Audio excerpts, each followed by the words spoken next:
Muy buenos días, muy buenas tardes. Quizás para muchos hermanos ya entrando la noche.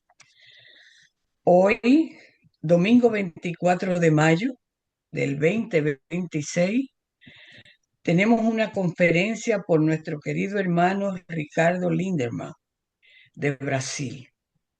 Lo vamos a presentar como él se merece dentro de unos momentos, después de escuchar la invocación acostumbrada por nuestro querido hermano Emilio Hernández desde España. Adelante, hermano Emilio, con la invocación. Gracias, Magali. Bueno, queridos amigos y hermanos, nos disponemos pues para realizar la oración de la unidad de toda la vida, mientras vamos realizando dos o tres respiraciones suaves y conscientes, mentalizándonos con el significado profundo y oculto de la oración. Oh vida oculta, que vibras en cada átomo. Oh luz oculta, que brillas en cada ser. Oh amor oculto, que todo lo abarcas en la unidad. Que cada ser que se sienta uno contigo sepa que es también uno con todos los demás. Paz, paz, paz y bien a todos los seres. Que así sea y gracias, Magali. Gracias, Emilio. La Federación Teosófica Interamericana les da la bienvenida a todos ustedes en este trabajo que hoy vamos a tener. Tenemos una charla, como le dije anteriormente, por el hermano Ricardo Lindemann, el poder de la devoción. Se dice muy sencillo, pero cuánta responsabilidad envuelve esa palabra devoción. Bueno, vamos a ver algo sobre nuestro querido hermano Ricardo. Tiene un PhD en ciencia de las religiones. Es obispo de la Iglesia Católica Liberal, ex presidente de la Sociedad Teosófica en Brasil. Es secretario de la FTI, con una hermosa familia donde hay una niña, ya una mujer casi de 19 años, estudiando en la universidad, preciosa, porque la conocí cuando era tenía como algunos 7, 8 años, con una esposa maravillosa, tan amable, tan atenta. Ricardo, una persona especial para nosotros, quien también es presidente fundador del Consejo de Religioso del Distrito Federal. Eh, Hay tantas cosas de decir como Ricardo, pero quizás lo más interesante que es un trabajador incansable, dispuesto a dar servicio cada vez que se le solicita, conociendo el deber de lo que es ese ser un teósofo. Bueno, en este momento, Ricardo, los micrófonos son suyos. Adelante. Bueno, querida Magali, me gustaría presentar mi gratitud por la calorosa presentación y estamos necesitando de calor humano acá en el sur de Brasil. Muchas gracias. Y también por el espacio de la Federación Teosófica Interamericana, que nos ofrece la oportunidad de desarrollar un tema de mucha importancia, que es justamente la cuestión del poder de la devoción. Mejor que en mi charla está el original que Magali ha encontrado del folleto número 10 de ADIAR, de autoría de doctora Anie Bessan, titulado El valor de la devoción, que creo hemos puesto al grupo, y para que estamos ahí, tenemos aquí también el original de ADIAR en inglés, la traducción en portugués. Y me parece que es un asunto inmortal y a las manos de la doctora Bessan se torna trascendental. A lo mejor ella empieza diciendo que entre las muchas fuerzas que inspiran a los hombres a la actividad ninguna quizá juega un papel más importante que el sentimiento que llamamos devoción, junto con algunos sentimientos que a menudo se enmascaran bajo su nombre. Y ahí está la necesidad de hacer una purificación de la devoción, porque muchas veces como el oro que tiene impurezas, y ella dice, aún fundamentalmente difieren de él en esencia, como ejemplo el fanatismo. Entonces, es verdad, no sé si han leído también de publicación de la Federación Teosófica Interamericana, al tiempo que tenía sus publicaciones en Argentina. Por supuesto que José Carlos lo tiene en su rama. No sé si saben que la rama de José Carlos tiene una franchising de la Biblioteca de Alejandría, porque tiene de todo allá. Es una maravilla. Y este libro se llama de Bhagavan Das. Era un azulcito, ¿verdad? Se llamaba Estudios, no, Estudios sobre la Conciencia también tiene, ese es de Anie Bessan, pero me refiero a la ciencia de las emociones de Bhagavan Das. Y eso es comentado también por Dr. Taimi en su libro Self Culture, creo que en español se llama Renovación de sí mismo, ¿verdad? Y la cuestión de que hay básicamente dos emociones originales en el ser humano, que son de amor y odio, o de atracción y repulsión. Se pueden dividir arriba y abajo también como subdivisiones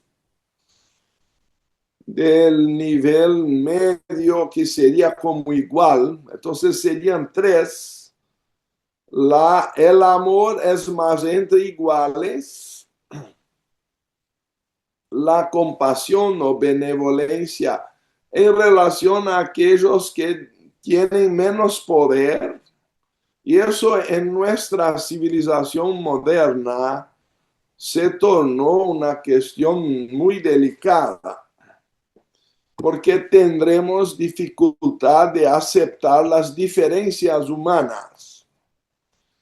Pero a mí me parece que es más que evidente que cuando nace un chiquito, hay un baby ahí,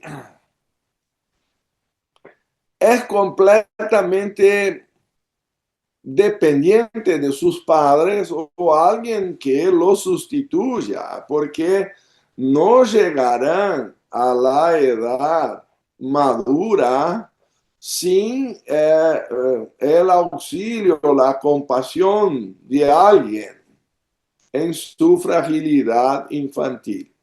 Eso yo voy a dar acá a mi testigo personal de una plática del Dalai Lama cuando lo conocí en India, presentando una conferencia en Camacha, que es la sede de la Sociedad Teosófica Nacional en India, en un barrio que ya ahí lleva su nombre, de la ciudad de Varanasi, también conocida como Benares, que es cerca ahí del río Ganga, el Ganges.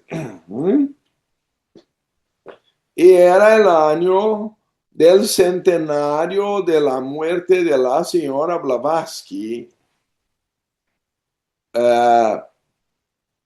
1991. Yo era un poco más joven, ¿verdad?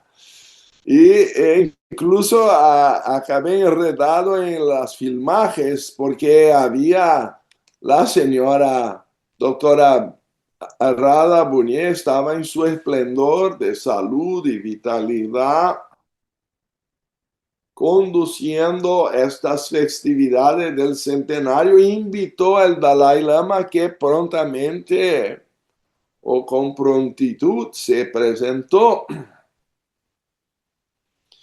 Porque no sé si todos lo saben que su padre, el señor Sri Ram, lo recibió muy bien, lo fue muy hospitalero con el Dalai Lama cuando este todavía era desconocido y recién llegaba asilado de la persecución de los chinos del Tíbet a la India. Entonces el Dalai Lama parece nunca tener olvidado por gratitud la receptividad de la sociedad teosófica cuando él era prácticamente desconocido en el resto del mundo. Entonces él daba unas charlas ahí, parece que unas iniciaciones de Dharma Chakra o cosas así, en Rajgat y no, en Saranath, que es uno de los, tal vez el segundo punto más importante de visitación, peregrinaje budista del mundo, el lugar que el señor Buda presentó su primer discurso o sermón, el Dhammacakkappavattana Sutta, sobre las 4 nobles verdades, supongo lo sepa, y el emperador Ashoka 300 años después lo puso un pilar ahí, ¿cómo se llama eso? No tiene un stupa, que es monumental.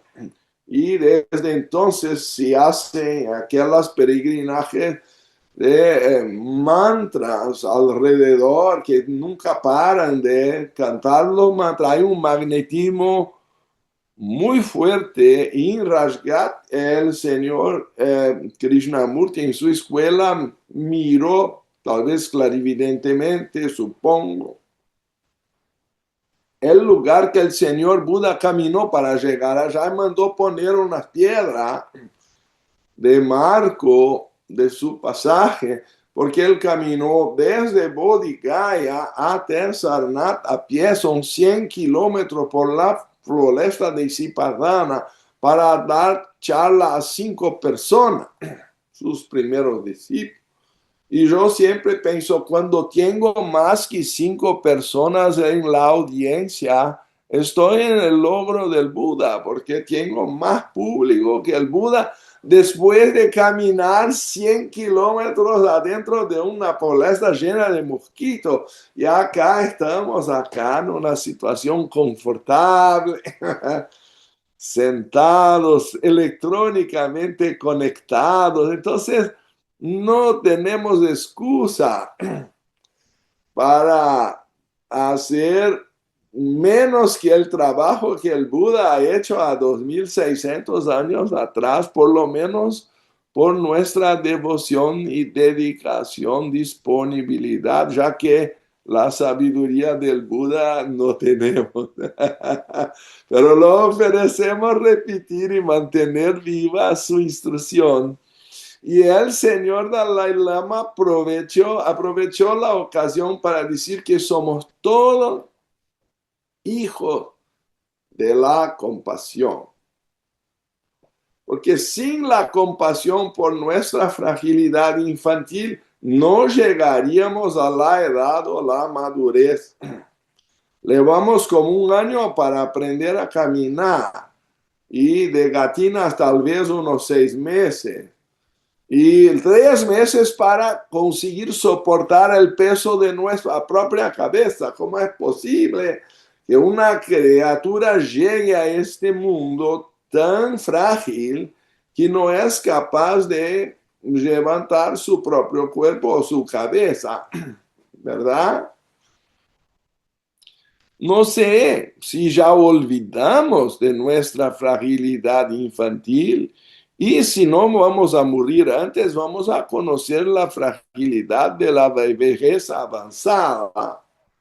Porque es un ciclo que así como empieza, se torna semejante al final y al inicio teníamos ahí un carrito para babies y después una cadera de rodillas, pero se asemeja el inicio y el fin.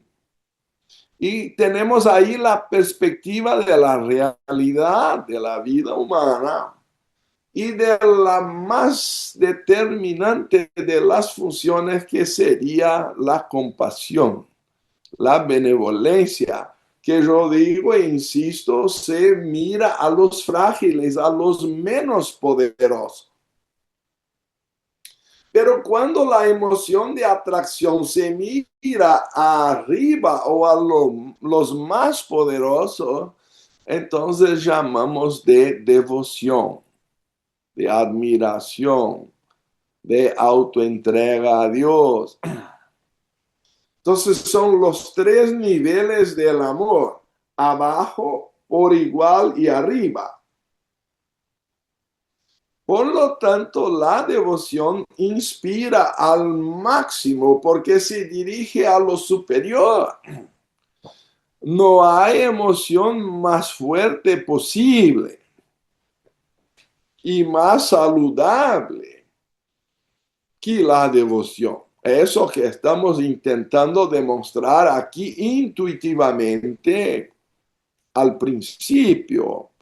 El poder de la devoción. Y el señor Dalai Lama nos decía que si después el hombre se olvida de su niñez, si después el hombre se olvida de su origen, que es necesariamente la benevolencia, la compasión o karuna, que eso es otra cuestión a investigar, porque no debemos investigar cómo que perdemos el contacto con nuestro origen esencial y queremos la guerra, estamos por la avidez, la ganancia, la ira, la lujuria, la envidia, los celos, hay toda lista ahí del orgullo, la soberbia, la vanidad, la pereza, todos los 7 pecados capitales de sus derivaciones, porque otro día un miembro de la sociedad me preguntó cómo distinguir, cómo discernir los impulsos del yo superior del yo inferior. Digo, mira, el ejemplo cristiano son los 7 pecados capitales. Si lo tenemos en mira y observación, cuando uno se presenta, ya estamos recibiendo una influencia inferior. Las influencias superiores son las que nos dejan más leves para volar a Dios, como decía también el gran elo perdido del platonismo y del cristianismo, que fue el padre Orígenes de Alejandría, una vez que era discípulo de San Clemente de Alejandría y fue también discípulo de Amonio Sacas. Entonces tenemos ahí la idea de reencarnación o transmigración de las almas en el cristianismo primitivo, que fue perseguida por Justiniano I, hasta que de 1000 libros sobraron solamente 3. 1000 libros. Él lo escribió.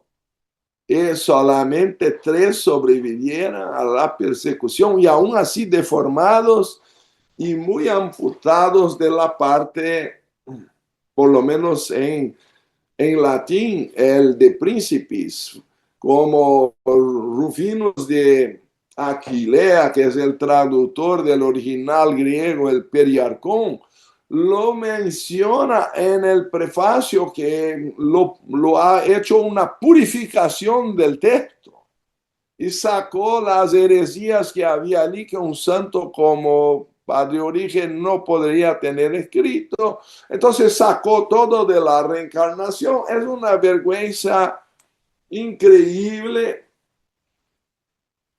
pero sí aquella línea que él definía, Padre Orígenes sostenía que somos todos ángeles caídos con nostalgia de Dios. Queremos volar de vuelta, pero las alas están atrofiadas. Entonces tenemos que redireccionar nuestro poder para la ascensión. Y como el Buda también decía que la noble verdad sería dukkha satya, lo traduce en general por sufrimiento, la verdad del sufrimiento.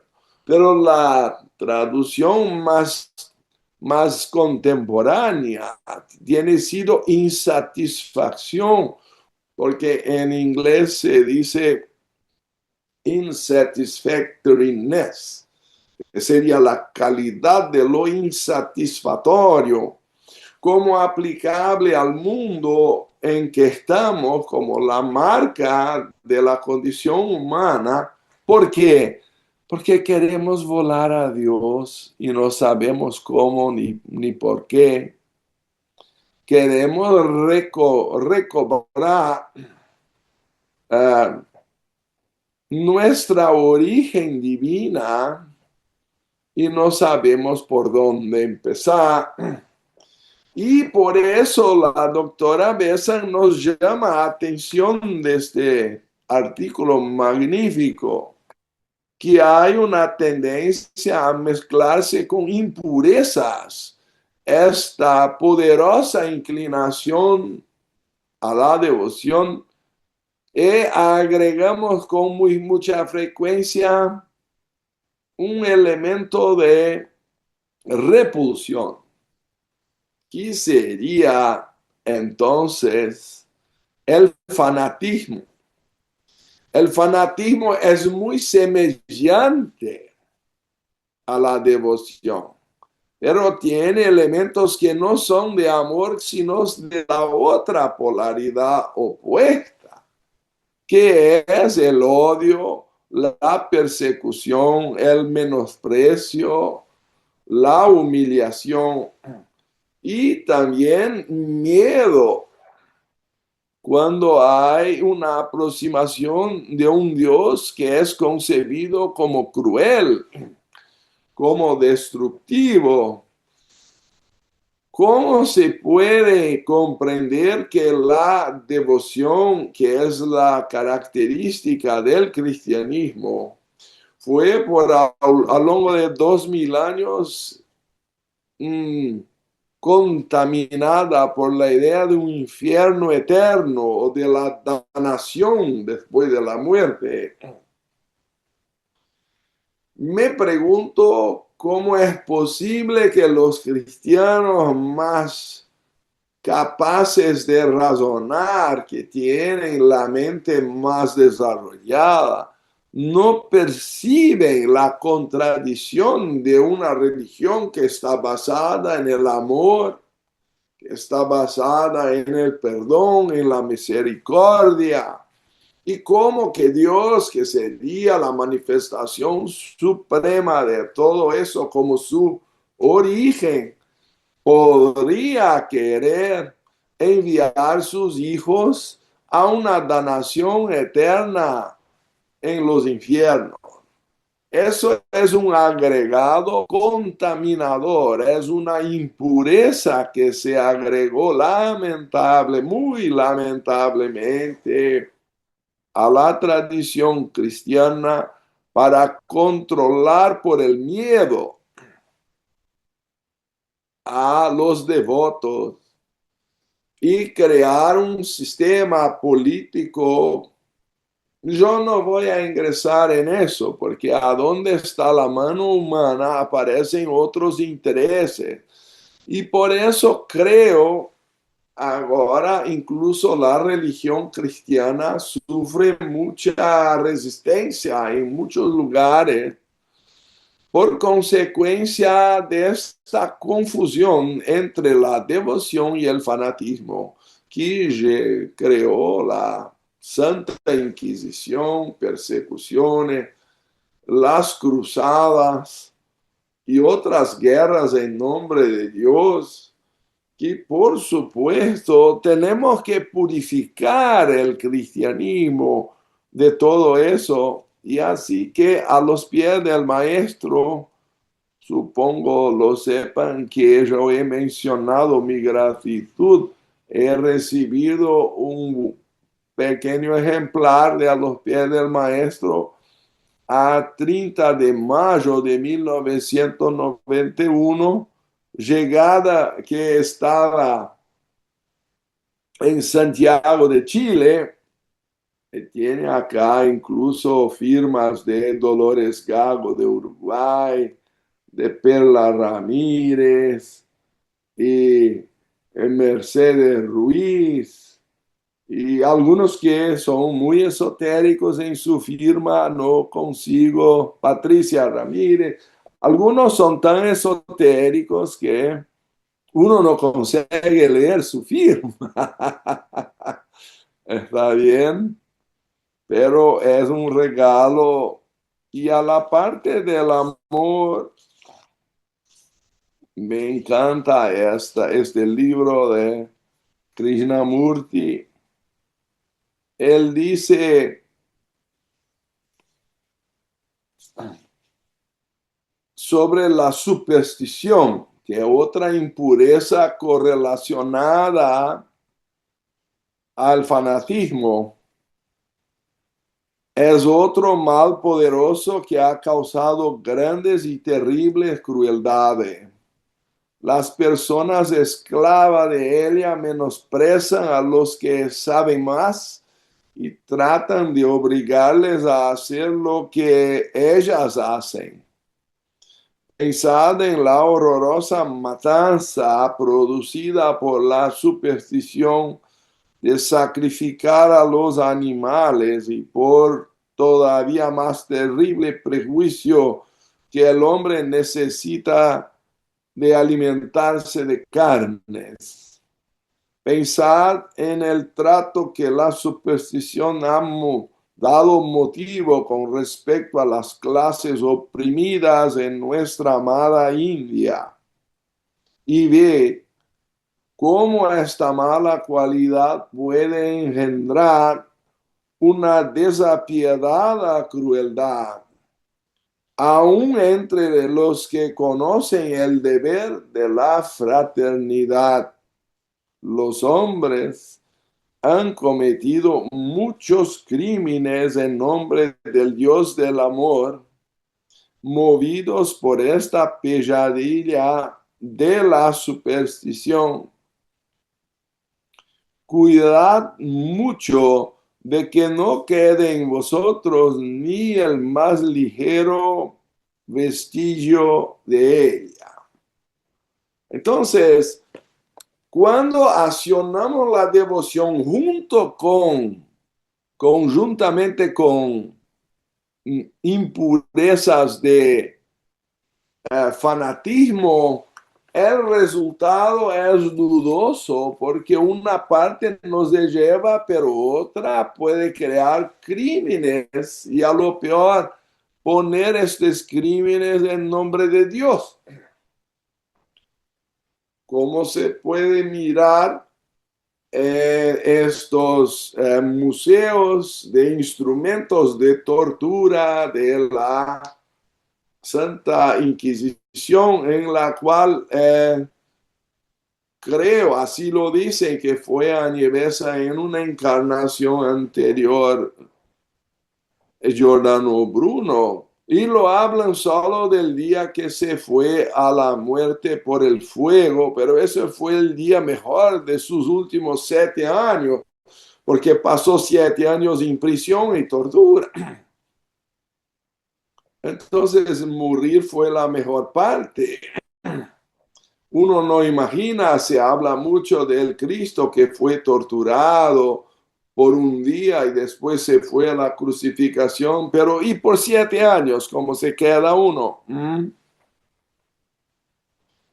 Entonces, la cuestión de en nombre de Dios hacerse todas estas maldades es un karma malo del cristianismo y hay necesidad de hacer un profundo discernimiento, una distinción entre lo que es del lado del amor y de lo que es del lado del odio o de la crueldad. Y están ahí mezclados. Entonces dice la doctora Bessa, los más heroicos autosacrificios han sido inspirados por la devoción, mientras que los más terribles sacrificios ajenos han sido provocados por su pseudo hermana, el fanatismo.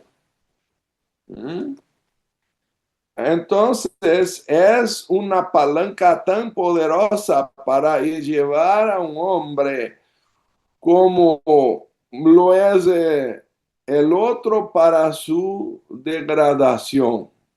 Entonces, si no hay ese discernimiento, podemos enojarnos de la religión y de la devoción por su pseudo hermana, que es el fanatismo. Y hay que saber separar una cosa de la otra.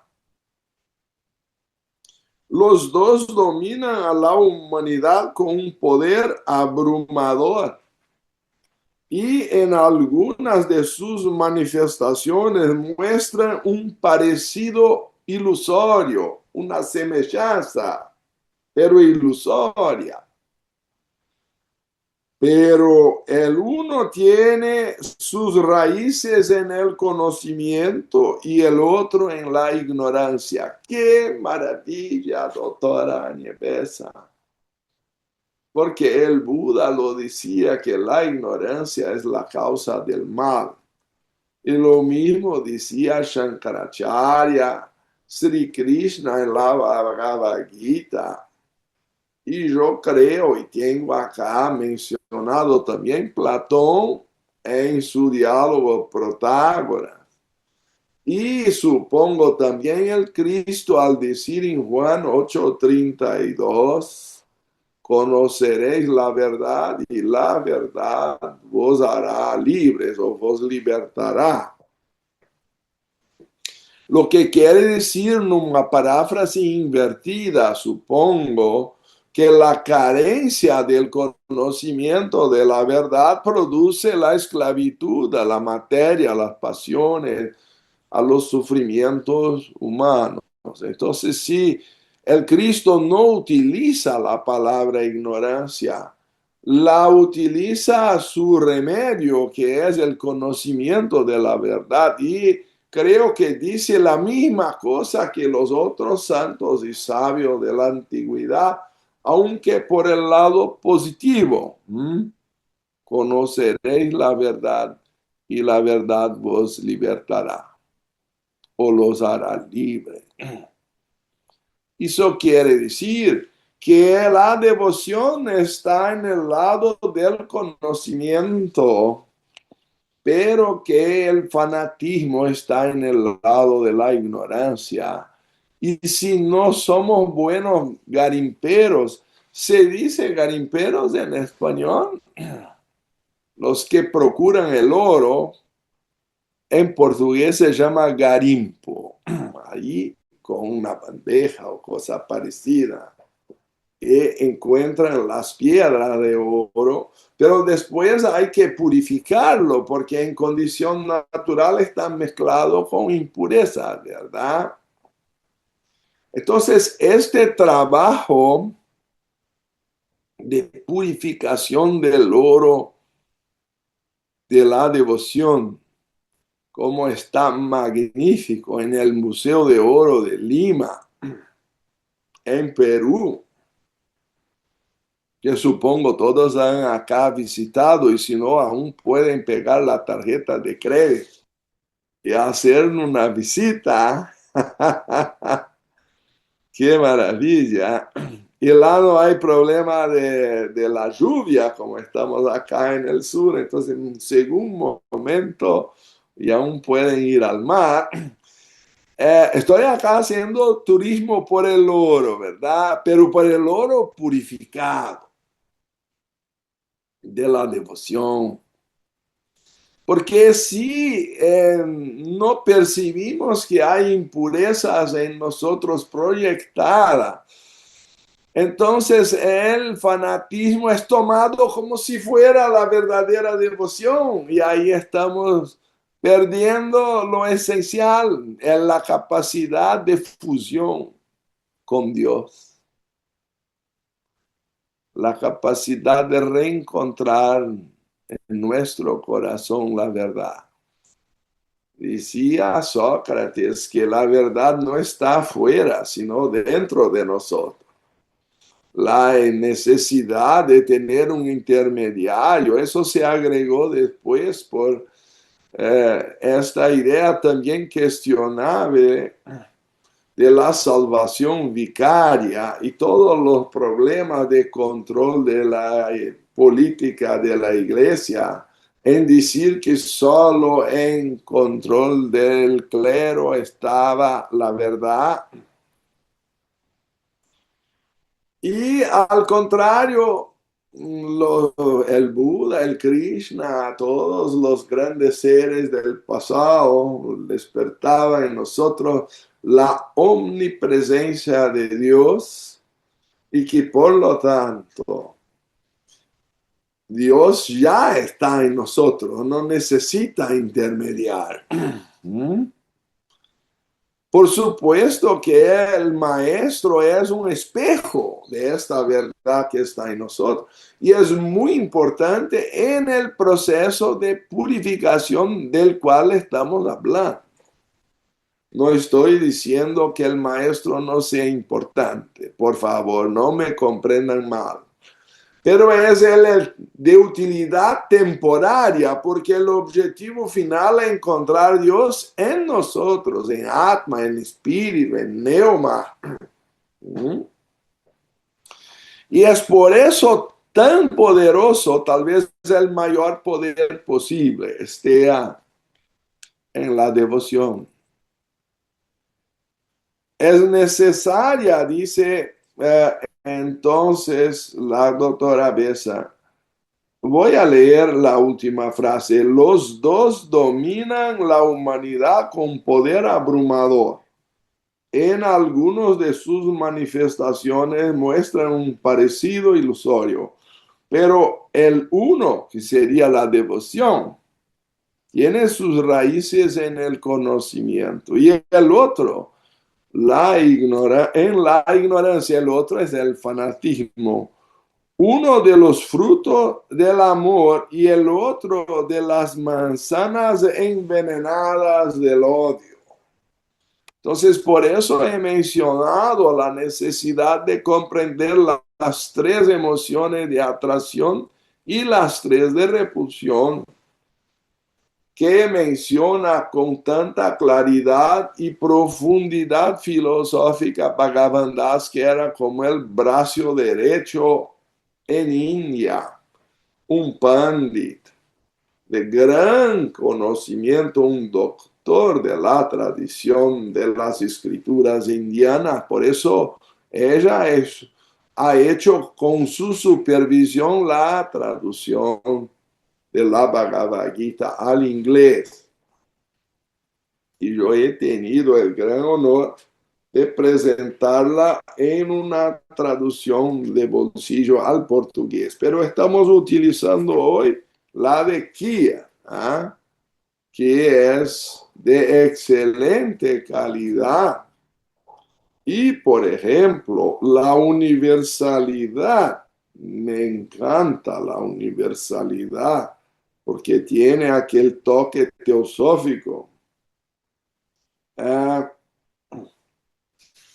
Cuando al discurso 4, versículo 11 de la Bhagavad Gita dice Krishna, que se representa la corporificación, encarnación de la divinidad como Vishnu o segundo aspecto como el Hijo de la Trimurti o Trinidad, respectivamente.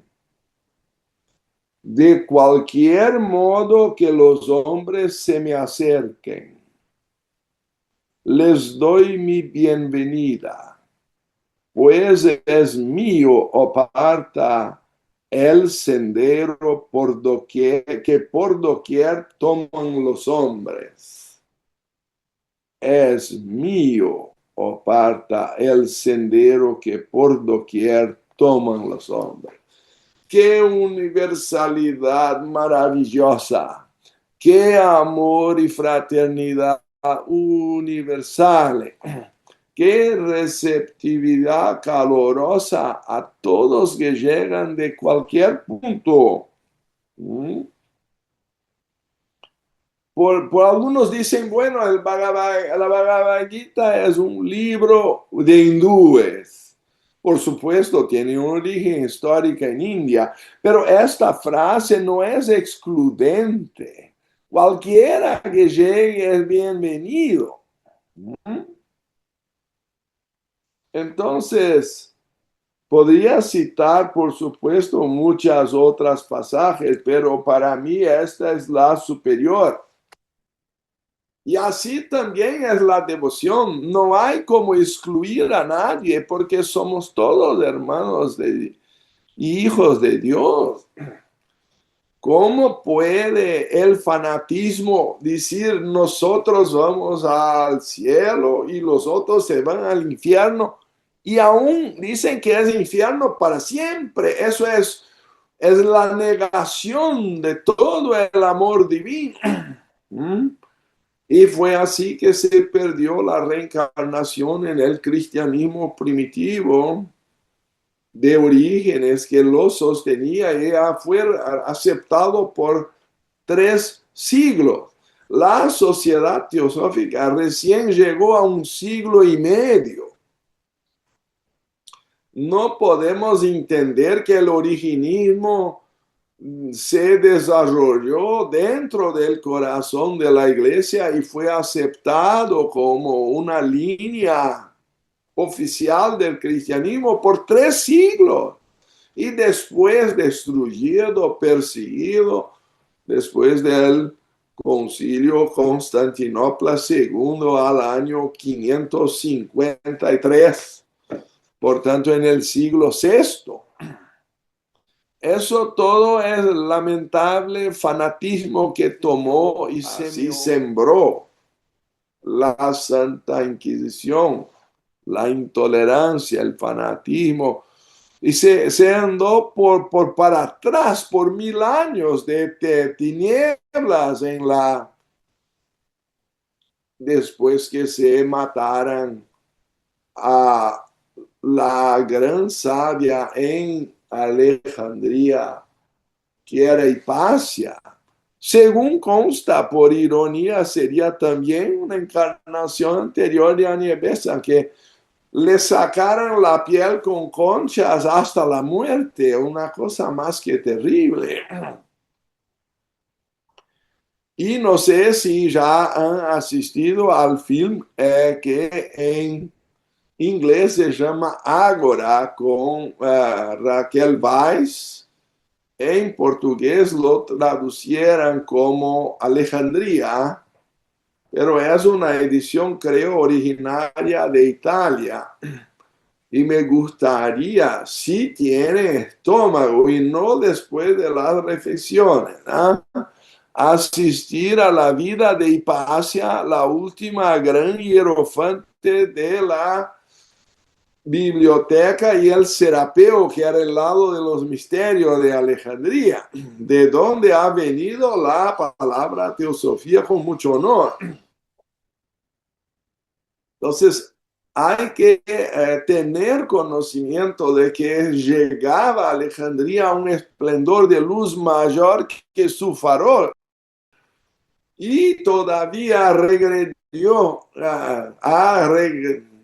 retornado, retrogradado a un estado de tinieblas y persecución. Le pusieron fuego en las bibliotecas, que tenía 2 millones ejemplares. Yo creo, como también doctora Besa, en el cristianismo esotérico, su libro de 1901, que es una dádiva al mundo.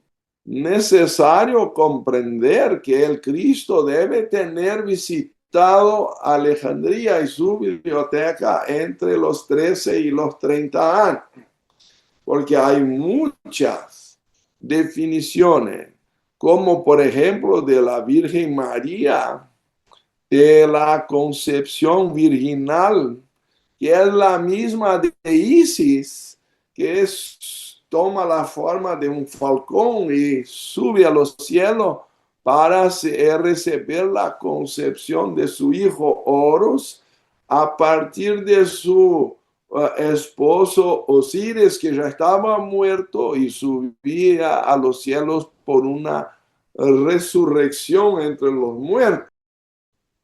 Entonces no fue una fecundación carnal, sino espiritual. Y por eso, al nacer, la tradición dice que Horus tenía la cabeza de un falcón y el cuerpo humano, para decir que era un semidios. Mitad de él era de la tierra, pero la parte superior originaria del cielo. Y así todas las antiguas tradiciones griegas, Heracles o Hércules y todos los otros, Teseo, Perseus y todos los otros que matan ahí el Minotauro, en fin, no voy a entrar en toda la mitología griega, pero eran semidioses que tenían como Hércules que conquistar por los 12 trabajos la reversión del mal que había hecho al pasado, para conquistar su posición de una estrella en el cielo.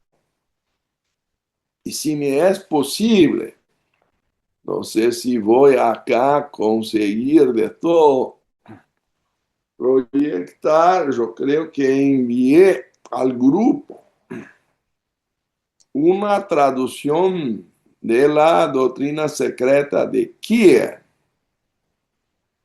que no sé quién podría proyectar acá, o si no, voy a leerla directo. porque creo que he puesto en el grupo, a ver si lo tengo acá, un párrafo de la señora Blavatsky que dice que somos todos hijos de la luz. En el segundo tomo de la doctrina secreta, acá en la hoja 181, lo pongo acá para Magali que lo pueda distribuir también a todos que tengan interés. Voy a leer el párrafo. Esos seres son los hijos de la luz, porque emanan y se engendran en aquel océano infinito de luz. Eso es tan egipcio, del cual uno de los polos es el espíritu puro, llamamos Purusha en el Samkhya.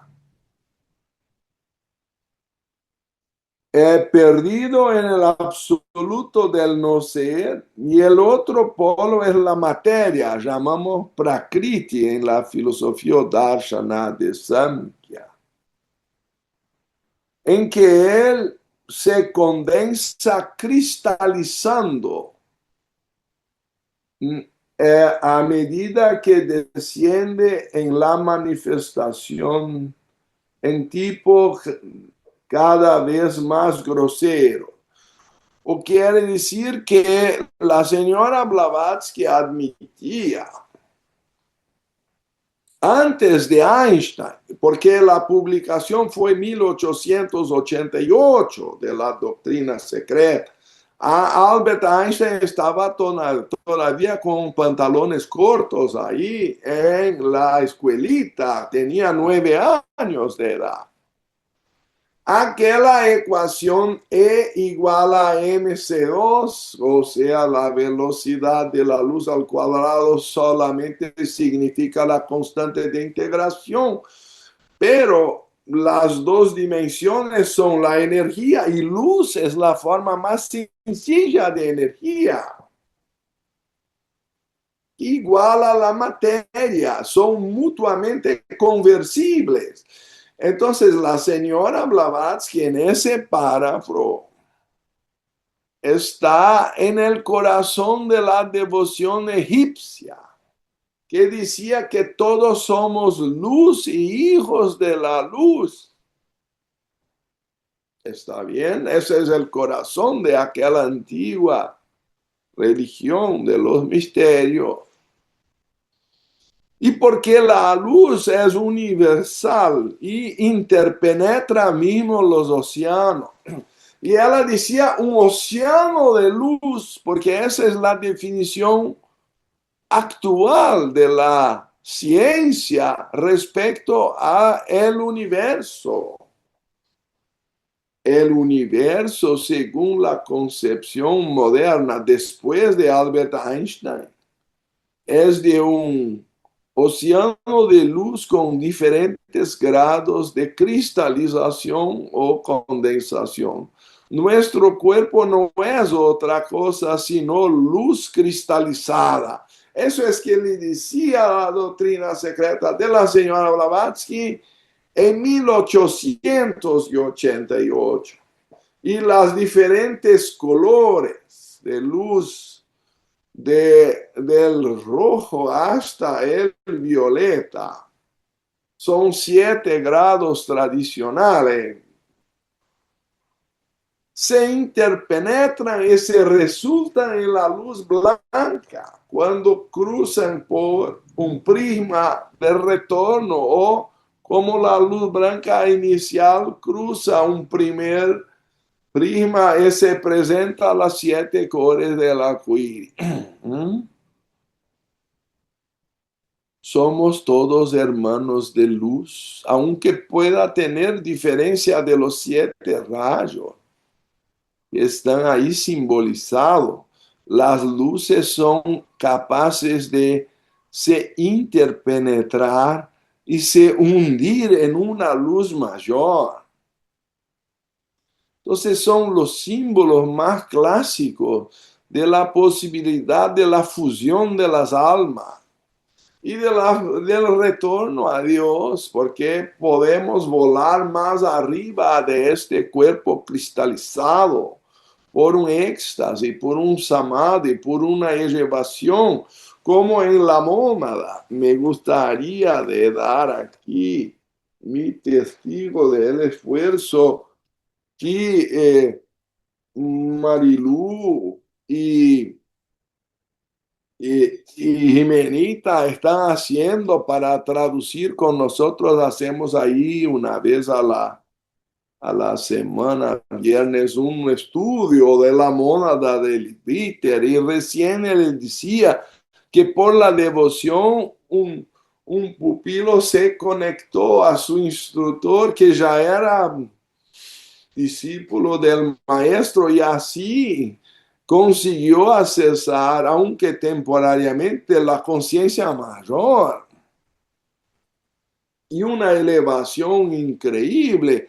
Y aunque sea por instantes, deja una marca para siempre, porque son los cuerpos inmortales que al ascender a la luz, esta luz oculta que está en todas las criaturas, en todos los seres. Este poder de la devoción de hundir, de hacer un matrimonio divino, no debe ser olvidado solamente porque fue manipulado políticamente, contaminado por el fanatismo. Lo reconocemos que ha ocurrido, pero no fue esa la enseñanza del Cristo. El Cristo hablaba de amor, de perdón, de luz, de liberación por el conocimiento de la verdad. Y si estamos perdiendo el corazón del cristianismo, no sé si vamos a reconocer la Europa en algunas décadas, porque otra influencia está ahí tomando un lado de tiniebla, de aquello que por milenios ha mantenido a aquellos países. No sé si han visitado la Europa recientemente, pero se van a sorprender. No estoy acá para hacer críticas a nadie, sino a las impurezas que se han agregado a la enseñanza de oro del corazón sagrado del Cristo. Ahí estamos en el corazón de la vida, porque somos hijos de luz. Y así también originalmente el Cristo recibía a todos, incluso a los chicos, diciendo: no afastáis ellos de mí, porque de ellos es el reino de los cielos. Después de empezar a crear repulsiones, ofrecer resistencia, segregaciones y separaciones que no existen en el corazón de la devoción.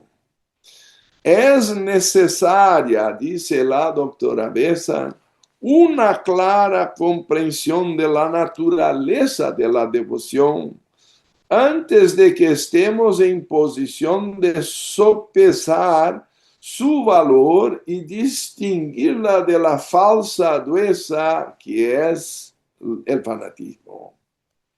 Debemos rastrearlo hasta su origen en la naturaleza humana y ver en qué parte de esa naturaleza surge.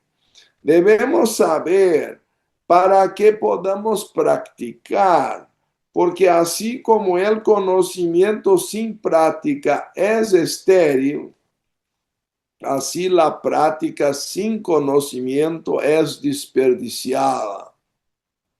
La emoción no regulada por el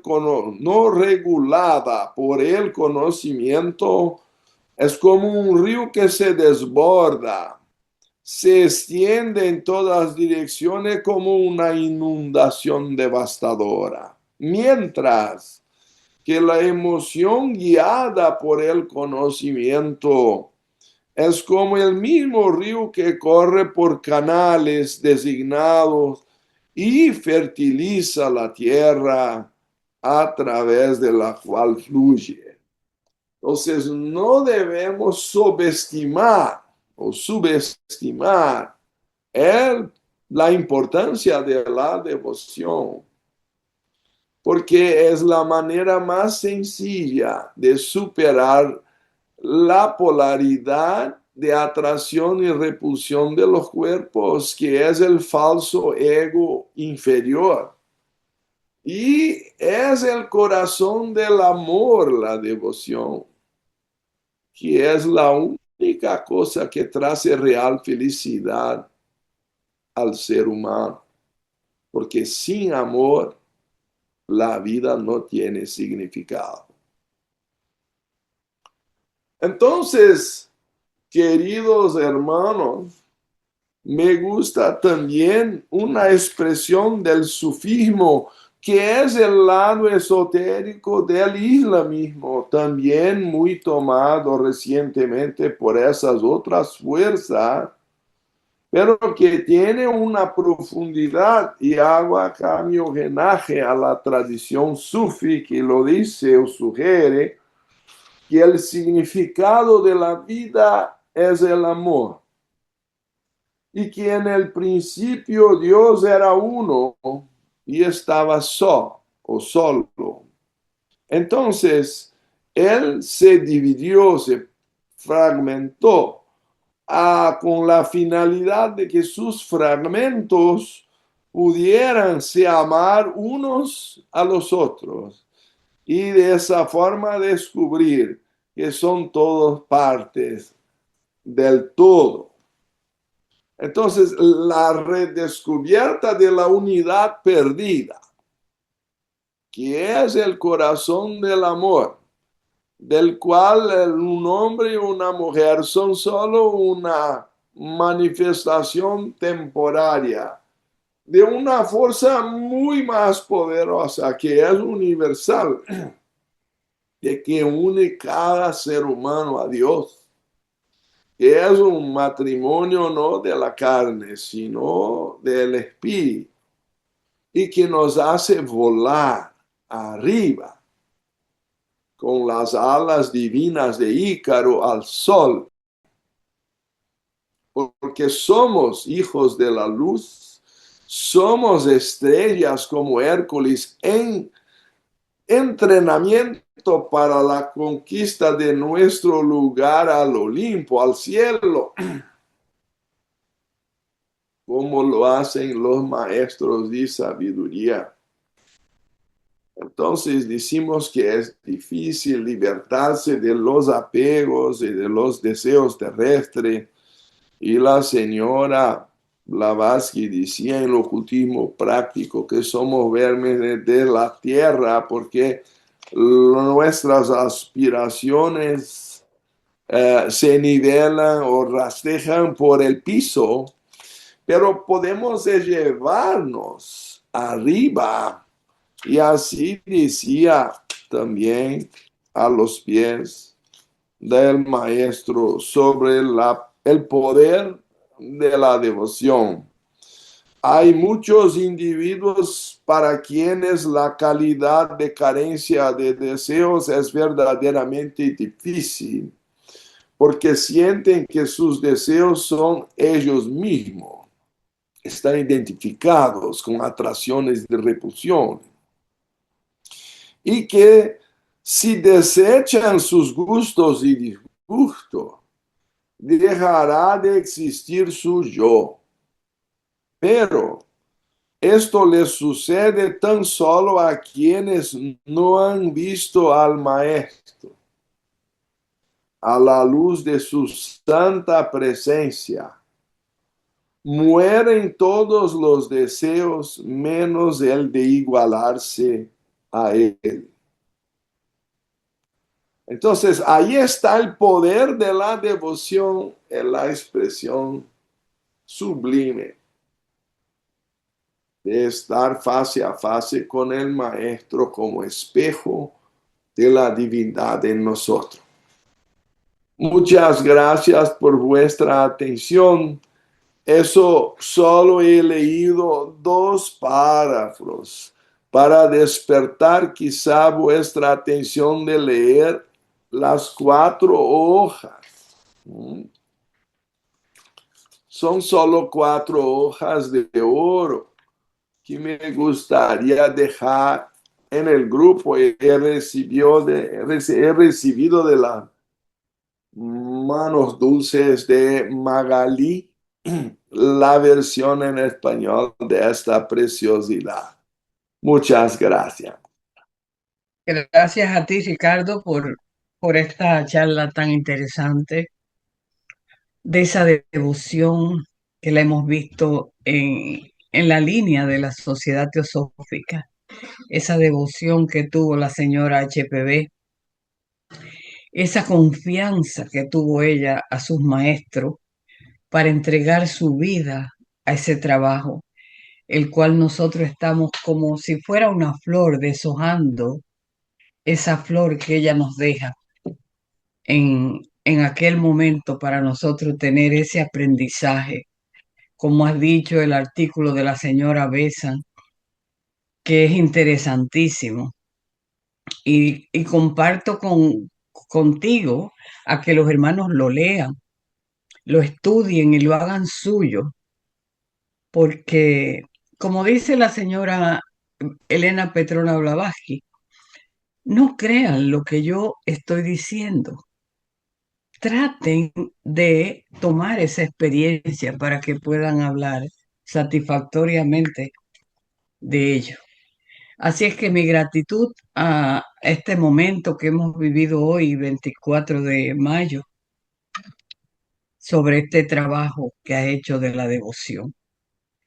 1.000.000 de gracias, Ricardo, y vamos a ver si hay alguna pregunta y si estás en la disposición de responder. Buenos días a todos, queridos hermanos, y muchas gracias por esta ponencia, querido Ricardo. Mi pregunta sería, ¿hay una gran relación entre el místico y la devoción? Sí, como no, claro. Es porque el oculto es más técnico y científico, se llama ciencia oculta. El místico es el camino del corazón, no pasa por estos peligros. Tal vez no sea tan directo, pero es un camino dulce que deja el perfume del amor. Y por eso estamos reunidos acá, pasados 2000 años del Señor Cristo, 2600 años del Señor Buda, y todavía no conseguimos olvidarlos. Se tornan míticos, pero en verdad es por su misticismo, como decía Ángelos Silesius. En vano te diría el Cristo nacido en Belén a 2000 años si no pudiera hoy nacer en mi corazón, o siquiera en nuestros corazones, porque uno de los misterios del misticismo es su accesibilidad universal. No necesita de una iglesia, de una forma ritual, de eso o de aquello. No estoy diciendo que no tenga importancia, porque la propia señora Blavatsky en Ocultismo Práctico pone en la primera regla crear un ambiente magnéticamente favorable. Y ella dice en su comentario que parecería ser la regla más fácil de las 12 que ha sugerido, sacado de 73 más amplia, de las tradiciones, supongo, del Tíbet. Pero ella dice, pero después con una mirada más profunda se percibe que la primera regla tal vez sea la más difícil o una de las más difíciles. Porque ella dice, no es solo magnéticamente en el sentido físico de colores, de incienso y otras condiciones de atmósfera favorable, sino de no haber malquerencias, de no haber competencias, de no haber celos y todo tipo de envidia, que ella decía se impregna en la atmósfera del lugar. Entonces, una iglesia bien hecha tiene su valor. Pero cuando hay manipulación por el dinero, cuando hay celos por las posiciones, y no que la sociedad teosófica sea totalmente libre de las mismas pasiones humanas, el obispo Leadbeater decía que el lugar que ha más encontrado vanidad fue en el coro de la iglesia. Mira, eso es sorprendente, pero si era un clarividente no tenía necesidad de afirmarlo, pero lo ha hecho. Entonces creo verdadera su pretensión de llamarnos la atención, porque los cantantes del coro de la iglesia no reciben dinero, pero están ahí queriendo llamar la atención de Dios, y mismo entre los 12 apóstoles ha habido discusión y preguntar a Jesús quién era el mayor entre ellos. Entonces había celos y envidia aquel tiempo, ¿verdad? Porque está registrado, así lo suponemos, alguna autoridad histórica, los evangelios. Y la respuesta de él fue, el que sea mayor entre vosotros será vuestro servo. Porque el verdadero obispo es uh, el servum servorum Dei, servidor de los servos de Dios. Y no ha tenido siempre sido así, ¿verdad? Porque se pelean por los cargos, las funciones, como el cantante que quiere ser la prima donna del coro de la iglesia, pero no podría ser más contradictorio. Un lugar de elevación por el sonido, por el verbo, por la voz a Dios, y tener competencia de vanidad. Entonces, la cuestión del misticismo es fundamental porque no está presa a estructuras, no está presa a poderes, no está presa a disputa de control, sino que es un llamado de Dios a nuestros corazones. El misticismo es el perfume de la religión que no se contamina con los intereses humanos. Y yo creo que deberíamos dar más atención al misticismo en la devoción, también en la sociedad teosófica, porque el Raja Yoga de Patanjali dice que hay 3 fuerzas que tenemos que desarrollar en el yoga preliminar: tapas o austeridad, svadhyaya o estudio a Dios, y autoentrega a Dios o Ishvara Pranidhana. Somos en la sociedad teosófica especiales en svadhyaya. Ahí somos doctores, tenemos una literatura fantástica. Ya en la parte de la austeridad, que implica las comidas, la dieta vegetariana, de no ser humadores y y no tener bebida alcohólica y quizá practicar un poco de asana y pranayama, ya no somos tan buenos y hay mucha discusión si es necesario o no. Ahora, cuando llega la devoción, que es Ishvara Pranidhana, que es aceptar la voluntad de Dios como mayor que la nuestra, como está en el Padre Nuestro, ahí no somos tan buenos en general. Y yo creo que necesitamos del equilibrio de estas tres fuerzas, porque una purifica el cuerpo, otra la mente, pero hay que purificar las emociones, los deseos. Y por eso he leído de la carencia de deseos de a los pies del maestro. Si no hay vairagya, si no hay desapego, las aves no consiguen volar más porque sus pies están presos en lazos con la tierra. Entonces, si queremos volar, bater alas, hay que purificar los deseos y las emociones, y eso es la función de la devoción y del misticismo. Gracias, gracias, gracias. Está Emilia, que quiere hacer una pregunta. En realidad la pregunta que quiero formular y que la voy a reformular está contestada con la anterior respuesta, pero la voy a reformular, no sin antes darte las gracias por venir a compartirnos este poder de la devoción que pusiste como título. Y en verdad es así, es un poder.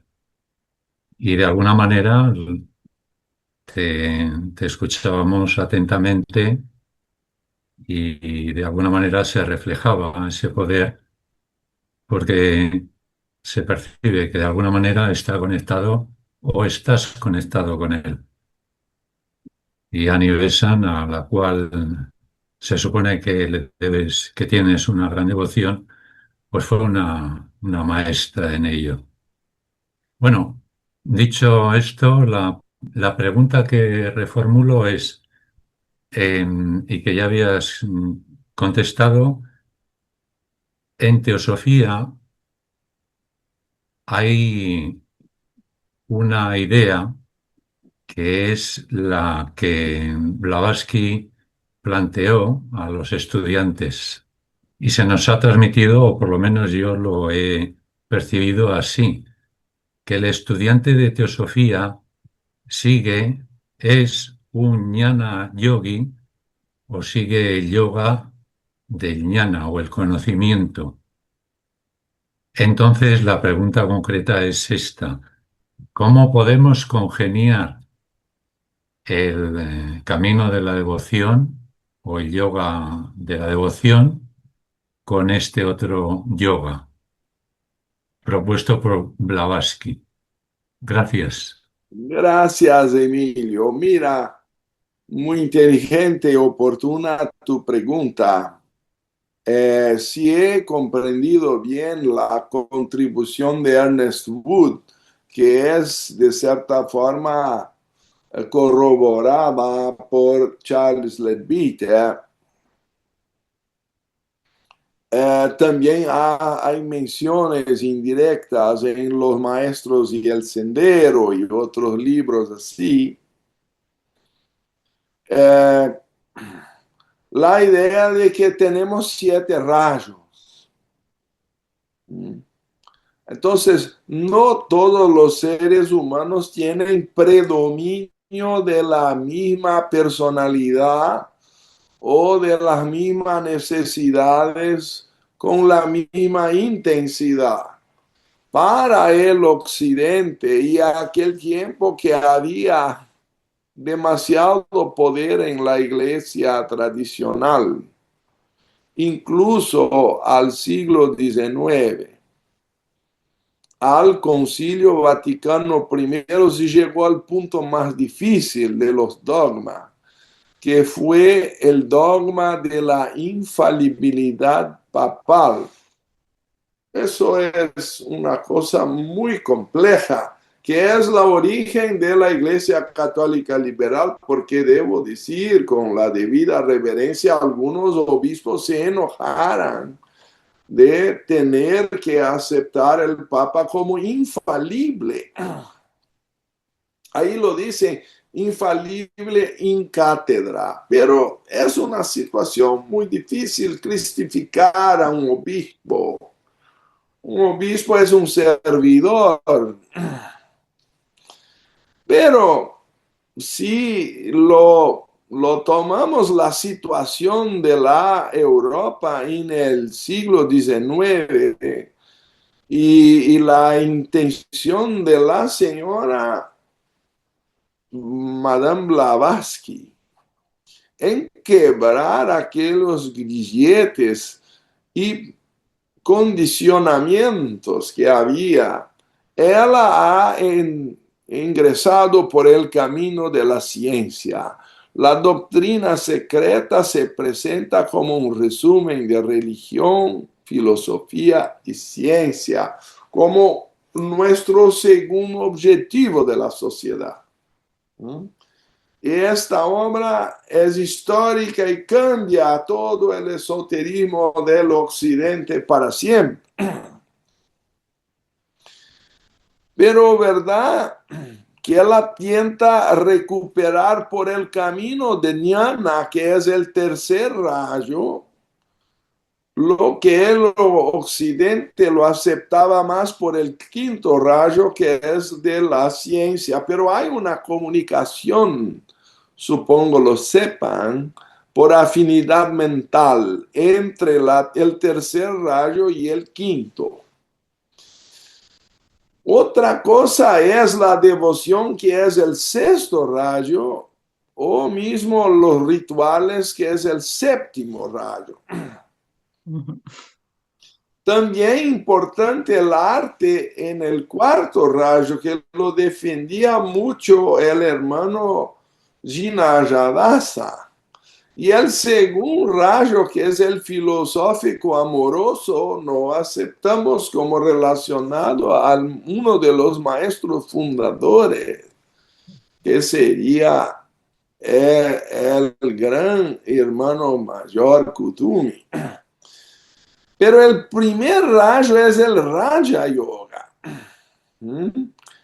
Entonces el maestro Moria, que lo apoyó al Señor y hermano de muchas encarnaciones, al Chohan del segundo rayo, que era el maestro Kutumi, para la fundación de la Sociedad Teosófica, contrariamente a todos los otros maestros que decían que el occidente no estaba listo. Eso está en la carta 44 de la tradición de Trevor Baker, o 45 de la de la que tiene esa organización cronológica de Big Houchin Jr. Pero son cartas que tienen que ser leídas y estudiadas, cartas a Sinek. Y el maestro lo dice, que si fracasara la fraternidad en los primeros 7 años, que quizá iba a empezar un segundo esfuerzo con más 7 años, y ahí fue la fundación de la escuela esotérica, y también al mismo mes de octubre de 88 la primera edición de la doctrina secreta. Entonces, porque fracasábamos en la cuestión fraternal, fue necesario crear otra institución en el corazón de la sociedad para mantenerla conectada con los maestros. Eso lo digo por la carta 44-45, como quiera en sus estudios. Y allí el maestro lo pone la importancia de la devoción a los maestros como un todo. Hay que leer esta carta porque es histórica y es un divisor de aguas en la historia de la sociedad teosófica. Sin comprender esta carta, no vamos a comprender cómo ella triunfó después de estar cerrada, porque casi cerró, decía el coronel Olcott en sus hojas de un viejo diario ahí, Old Our Leaves, creo que historia auténtica de la sociedad teosófica en español. Al tomo primero, son 6 tomos, yo he visitado la lamacería en Nueva York, lo que todavía se mantiene de aquel predio. Y allí él decía, cuando la sociedad en 1879, 4 años después de la fundación, quizá vendría a sus reuniones la señora Blavatsky, él mismo y una araña que era muy fidel a las reuniones, ella vivía allí en la lamacería, la octava avenida de Nueva York, muy cerca del Times Square. Yo solicité al Tim Boyd que lo comprara aquello para hacer un museo teosófico. Él dice, pero vale millones de dólares. Está a una cuadra de Times Square. Entonces, no tenemos dinero para comprarlo, ¿verdad? Pero ¿por qué sobrevivió después de estar casi cerrada? Porque fue a India a donde había más devoción, porque escapó de las intrigas religiosas del occidente. Y porque ahí, por supuesto, el Jnana Yoga es considerado hermano del Bhakti Yoga y hermano de los rituales del Mimamsa. En cuanto que hasta hoy en la sociedad teosófica en Occidente hay una discusión de que si debe o no haber rituales, si debe o no haber iglesia, si debe... Bueno, cada uno puede seleccionar como le guste. Ahora, imponer obstáculos a eso, cuando son complementarios al desarrollo teosófico, son los movimientos paralelos, no obligatorios, por supuesto, pero tenemos 7 rayos, 7 temperamentos, 7 necesidades de diferentes énfasis de enseñanza. No todos están por el yoga o la escuela esotérica, no todos están por la filosofía del segundo rayo, no todos están por quizá el segundo rayo también sea la orden teosófica de servicio, porque es el rayo del amor. ¿Cómo que el servicio no va a ser la consecuencia de la fraternidad universal? Entonces, nuestros líderes encontraron líneas de trabajo para cada uno de los 7 rayos a lo largo de 1,5 siglos de actividad de la sociedad teosófica. Me parece difícil comprender por qué hay intolerancia entre diferentes especialidades de nuestro trabajo o de nuestra filosofía. A algunos les gustarán más el cristianismo esotérico, otros más el budismo esotérico, otros les gustan la Bhagavad Gita y el hinduismo. ¿Cuál sería el problema? Somos todos hermanos y hijos de la luz. Deberíamos ser capaces de ir arriba de las diferencias de temperamento. Y sin eso, ¿cómo seríamos los dedos de la misma mano? Como dicen las reglas del ocultismo práctico, como condición de percepción de la unidad de la vida. Si los dedos de la mano no trabajan de manera coordinada, ni siquiera conseguimos digitar en la computadora. ¿Mm? Podemos imaginar un dedo queriendo competencia con el otro. El pulgar es más fuerte, el otro es más sensible, el tercero, y ahí van a hacer pelear. No es posible, son complementarios en sus diferencias. Eso es fundamental en la fraternidad. Hay unos que son hermanos más viejos, ya son mayores, el otro son principiantes.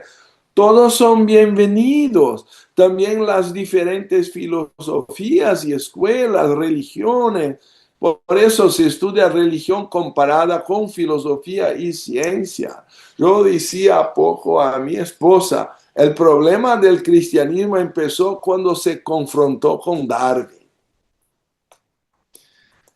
Creían que aquello era una modalidad temporaria, un modismo, que la iglesia, se poniendo fuerte, resistiría a esa presión que no era en verdad comprobada. Pero la ciencia estudia los hechos de la naturaleza. Otro día ingresé en un site que decía, no voy a decir de qué religión, pero percibirán que los dinosaurios son animales que llegaron atrasados a la arca de Noé. ¿Cómo se va a utilizar un argumento de esos en la era de Acuarios, que es una era de ciencia? No es posible, se van a hundir, se van a un naufragio. La sociedad teosófica tiene esa capacidad de poner la religión al lado de la ciencia con intermedio de la filosofía y su lógica, su capacidad de articulación con el pensamiento. Pero querer negar la revelación de la iglesia o querer negar los hechos de la ciencia sería una tragedia. La señora Blavatsky dice en sus escritos que es una cuerda que liga dos puntas. Si vamos a empezar por la ciencia o por la religión, es cuestión de elección, pero vais a encontrar en un punto, porque son hilos de ligación de la verdad. Y yo supongo que no debemos nos aislar de ninguno, sino sumar todo. Eso es el segundo objetivo, que mira el primero. El segundo es solo intelectual, el primero es que la fraternidad que tiene corazón. Y ahí, dice Emilce, el camino del misticismo está subordinado. Y también el tercero, que es la meditación, ¿verdad? Investigar las leyes no explicadas de la naturaleza y los poderes, vamos a decir, ocultos en el hombre, latentes. Así me parece muy oportuna tu consideración, Emilio, porque tenemos que percibir que cada uno de los rayos tiene diferentes necesidades. No podemos excluir un hombre que busca la verdad. No hay religión más elevada por la verdad que la verdad, solo porque no le gusta tanto la filosofía. Él también es un hijo de luz. No podemos estudiar solo Svadhyaya y olvidar la devoción y olvidar el cuerpo y su austeridad, su vigilancia, nuestras funciones de salud, porque si no, sin la voluntad, sin la disciplina, no venceremos las tentaciones temporales de la corporalidad y no vamos a conseguir meditar. Será infructífero nuestro trabajo si no hay controles sobre el cuerpo y las emociones. No podemos ser solo mentales, es eso que estoy a decir. Hay un comentario, pero Sí. no hay pregunta. Si quiere leer el comentario, Y Ella está en entonces portugués. pasamos, sí, Está aquí, gracias Ricardo por nos lembrares, quiere decir, tener recuerdo y que somos todos unos y todos estamos pobres sin los otros, o sea, sin la fraternidad, sin el corazón. Se podría decir que Marcos 4 11 y 12, Marcos 4 33 34 nos dice que el Señor hablaba a las multitudes por parábolas, pero sin parábolas nunca les hablaba.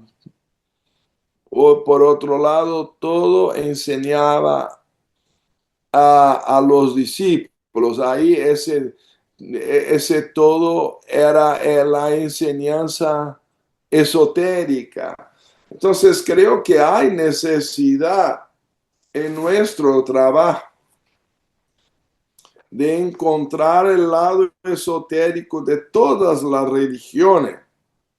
Y de ahí que era, se me permite un párrafo de la señora Blavatsky. En este caso, hice sin verlo. Lo que deseamos probar o demostrar es que subyacente a todas las religiones populares antiguas había la misma antigua doctrina de sabiduría, una idéntica, profesada y practicada por los iniciados de todos los países, los únicos que estaban cientes de su existencia e importancia. Quiere decir, el corazón esotérico común de todas las religiones. Lo mismo decía la carta del Mahachohan.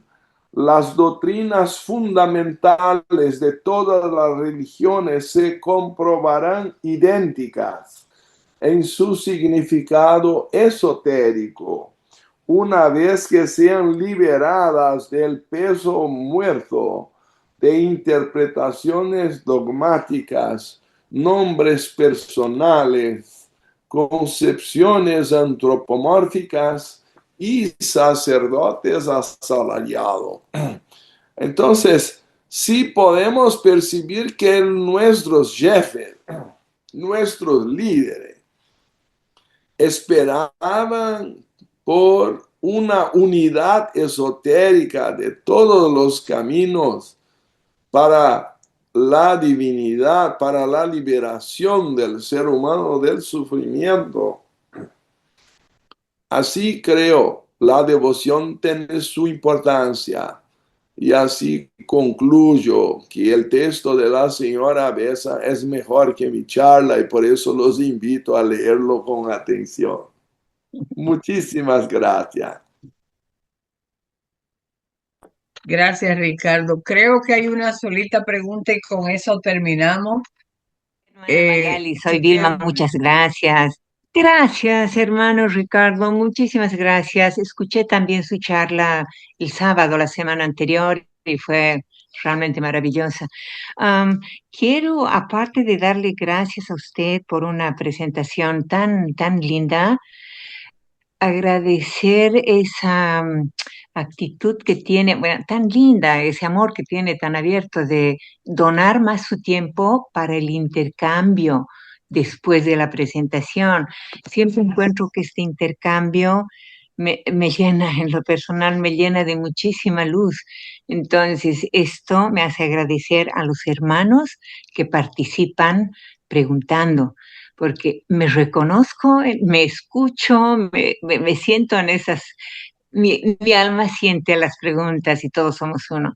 Entonces, 1 millón de gracias siempre por esta segunda parte de todas las presentaciones. Un abrazo fuerte para todos y muy agradecida. Que tengan una bella tarde. Gracias. gracias Wilma. Bueno, pues vamos a despedir a nuestro hermano que tiene merecido su descanso para disfrutar de su frío. de ese frío y con el heladito. Bueno, pues 1 millón de gracias al equipo de trabajo. Nos vemos el domingo próximo con una charla muy interesante. Este mes lo hemos dedicado a la señora Elena Petrona Blavatsky, recordarla, porque gracias señora Blavatsky por su entrega, su devoción, para que hoy, 150 años después de la fundación, nuestras mentes puedan abrirse un poco más y tener ese discernimiento de comprender la estatura en la que se encuentra cada ser, en su religión, en su amor, en su proceso de vida. Así es que nuestra gratitud a todos los presentes, gracias y bendiciones para todos. Nos vemos el próximo domingo. Gracias, Ricardo. Muchas Muchas gracias. gracias. Muchas Abrazo gracias, para Ricardo. A todos. todos. Muchas gracias, Gracias, Magali. Ricardo. Muchas Magali, gracias, gracias a Emilio. todos. Emilio. Gracias.